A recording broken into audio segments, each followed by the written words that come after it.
So let's have a look. So we have the Page of Swords coming up as your underlying energy. What is the Page of Swords? The spy, right? The one who goes out there to get more information. And now I know the Page of Swords has been given this kind of reputation of being the stalker, being whatever. And we can all do that. Who hasn't kind of taken a look at their ex's social media or whatever? This is about getting more information. But the thing is, think about that. Think about that example that I just gave. If you're checking out someone's social media, is that really going to give you a true picture of what's going on with that person? Think about it. Most people, they post the highlights of their life on their social media. They're not going to show, although there are some people, I have seen some people that post everything, but most people don't. And that's the thing with the Page of Swords. He gets information, but it's about understanding what it truly means. We don't always fully understand the information that we get when the Page of Swords comes up. So I always advise that if you've got this kind of energy, if you've come into some kind of information, chances are you don't fully understand it. You don't fully understand it. It's really strange, actually. It comes to mind. And whenever I'm reading, I always come in blank, right? Blank slate. I don't think of anything. And any kind of story, any kind of memory, a comment, whatever that comes up, it's part of the reading. And I actually had I think she's a Capricorn, actually, that sent me a message this morning about one of my podcast rambles. Now, first of all, this is a person who I kind of put this person in the category, and I don't usually categorize people, of they want to just speak their truth, but they don't really want a response. First of all, there's that.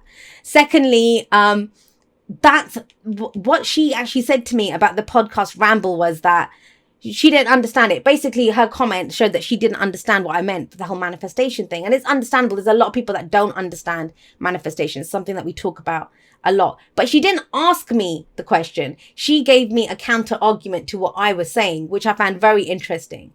And that's the kind of action that we can take from the Page of Swords, where we're acting off the information, but we've not understood what the information meant. Instead of asking for clarification, we react from what we think we understand. When the Page of Swords comes up, it says, no, more information is needed. Now, think about this. Think about this. For you, yes, more information is needed. What is it to do with? There's a lot of cups coming up here. There's a lot of cups coming up here. So it feels like there's something or someone around you right now, with the Knight of Cups is coming up as the focus. And who's the delusional romantic, right? Someone who's offering you the sun, the moon, and the stars. And you're like, I don't know if I trust this person. I don't know what they're offering. Because that's the thing with the Knight of Cups. He is the dreamer. I mean, he's riding a bloody unicorn over a rainbow. Think about it, right? And yet, he's comes from a pure emotional place. He's very much about pursuing his emotional, like what's going to make him happy. That's what the Knight of Cups does. So you're well within rights here to say, well, hang on a second. That looks a bit too good to be true. Both of these energies say that. It's too good to be true. It's too good to be true. But is it? Because the Page of Swords would say, you don't have all the information here. More information is needed. Now, I kind of get the sense this is not something that someone else is offering you. It's not to do with that. This is looking at your own dreams, which is kind of strange, right? Because where do you get more information about your own dreams? Well, we'll see. The reason I'm going down that route is because we have the Hermit here.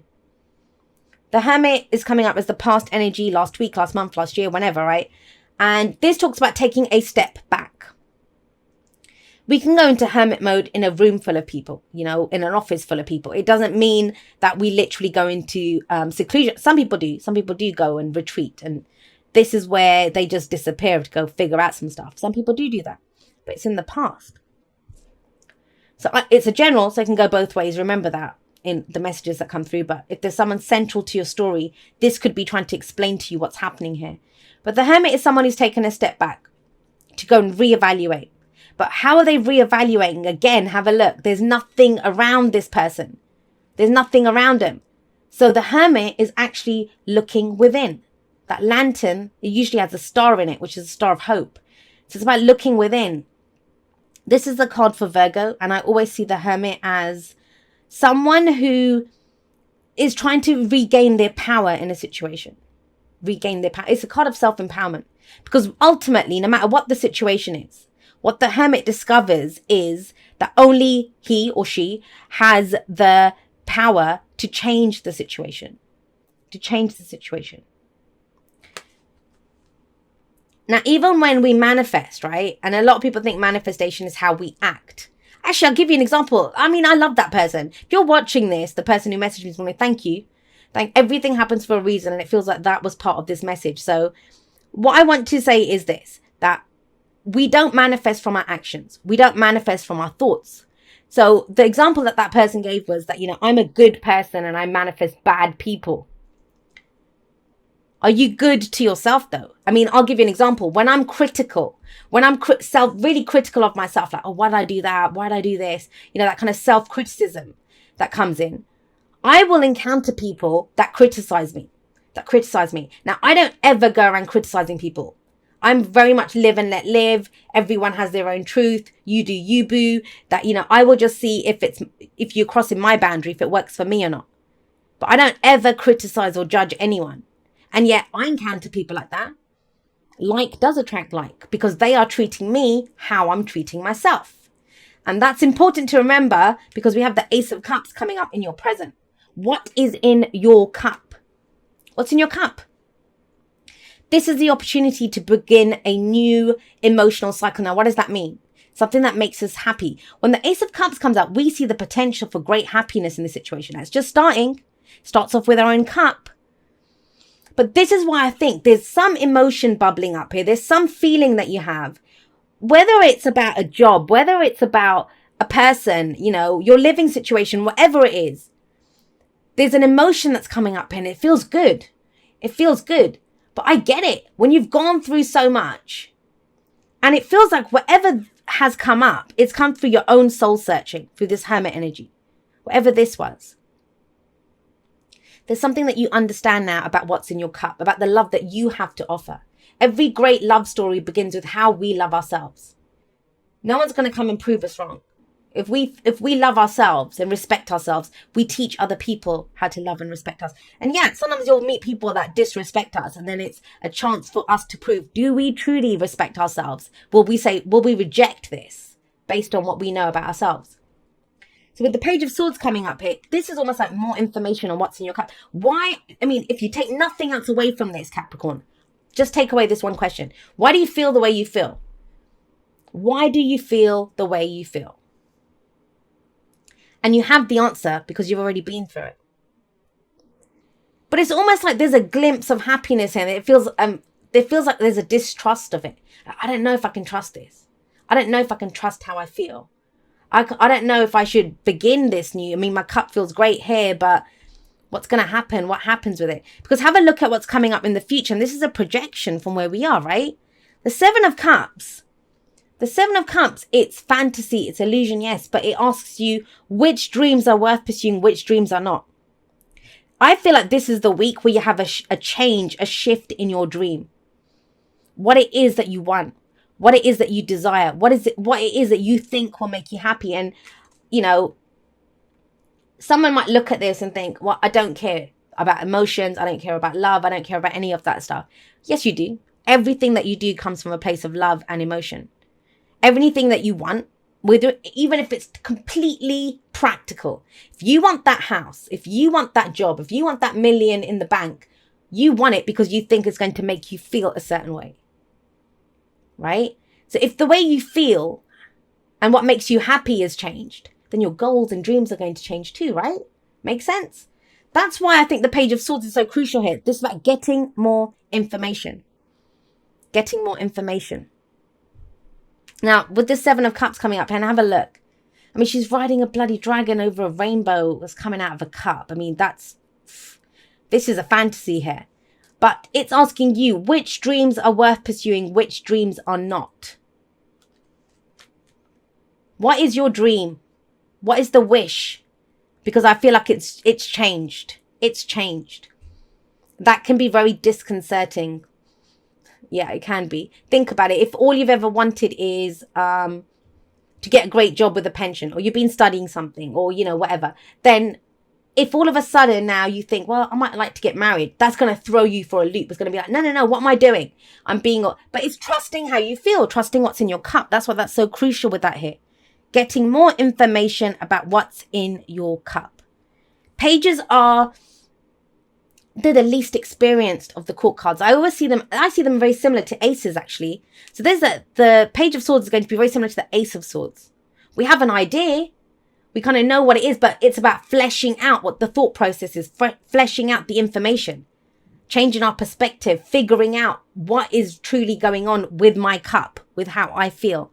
Because when you figure that out, then you'll know which dream is worth pursuing, which dream isn't. Because until you know what's in your cup, how are you going to know which cup matches yours?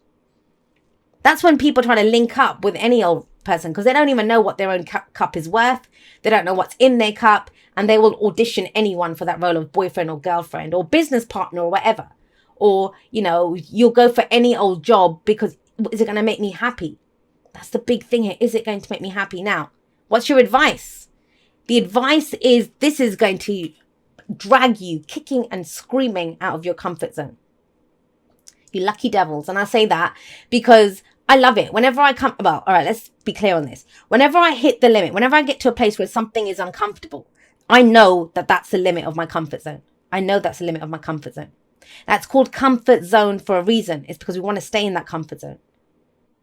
For some of you, the difficulty is to get them. You'll have to speak to someone to kind of explore if this is worth it or not, to get more information. And that will pull you out of your comfort zone. Why? Why am I saying that? Because you're coming out of this hermit energy, which is very self-sufficient, very much the answer lies within me. Everything that I know, I have the answer to it. Hermit, right? Like I said, you can be in a room full of people, but very kind of, I don't want to say standoffish, but you kind of retreat within yourself. And I feel like this is pulling you out to go explore if your dream is worth pursuing or not. That's the key to this week.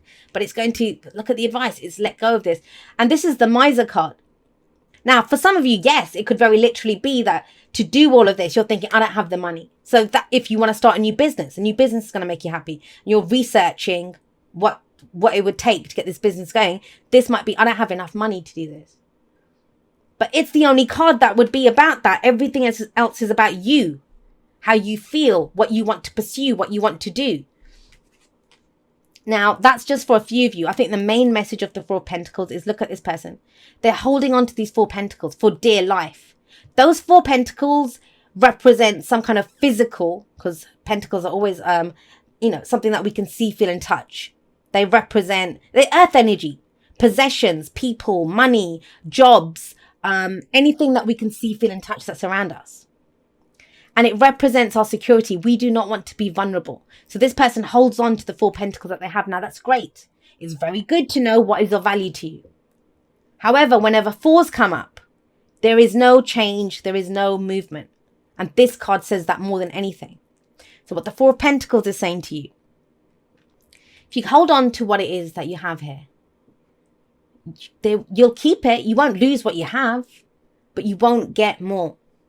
This person has to go spend the pentacles, has to go and invest the pentacles, has to go do something with them, right? To be in with a chance to get more. And there's never a guarantee. There's never a guarantee. And that can be hard. I said this to someone the other day. Who was I talking to? I think it was a Taurus.